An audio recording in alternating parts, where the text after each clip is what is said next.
Hello! Going live in a few minutes. Ay, hours pala. 8:30 p.m. Kapamilya online lang.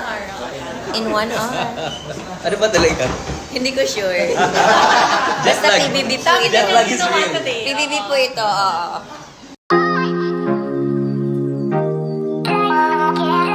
Kim Chiu at Paolo Avellino kumpirmado ngang magkasama sa morning jogging routine. Kung saan nga ay kapareho ang nakapost sa kanilang IG stories ngayong araw. Hindi nga spotted ang dalawa sa kanilang pag-jogging ay dahil napakaraming mga tao at base sa nakalap na information ay sa ibang daan dumaan ang Kim Pao kung saan ay walang gaanong tao.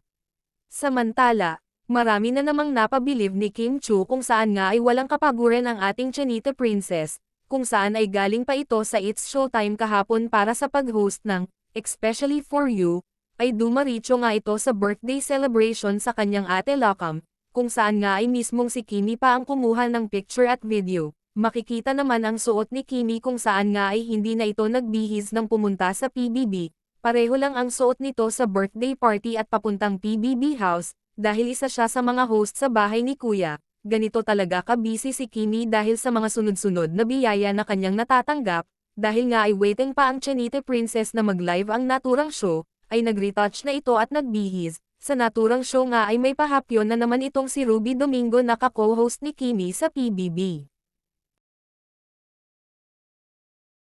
Hello! Going live in a few minutes. Ay, hours pala. 8:30 p.m. Kapamilya online lang. In 1 hour. Ano ba talaga? Hindi ko sure. Jet Basta lag. PBB po ito. Jet lag is real. PBB po ito, oo. Close! Sarado na nga Parang agad. kayong dalawa ni close na kayo. Sarado na agad ang boto. Samantala, kung si Kimi ay napaka-busy, ay busy din si Boss Paulo sa kanyang photoshoots.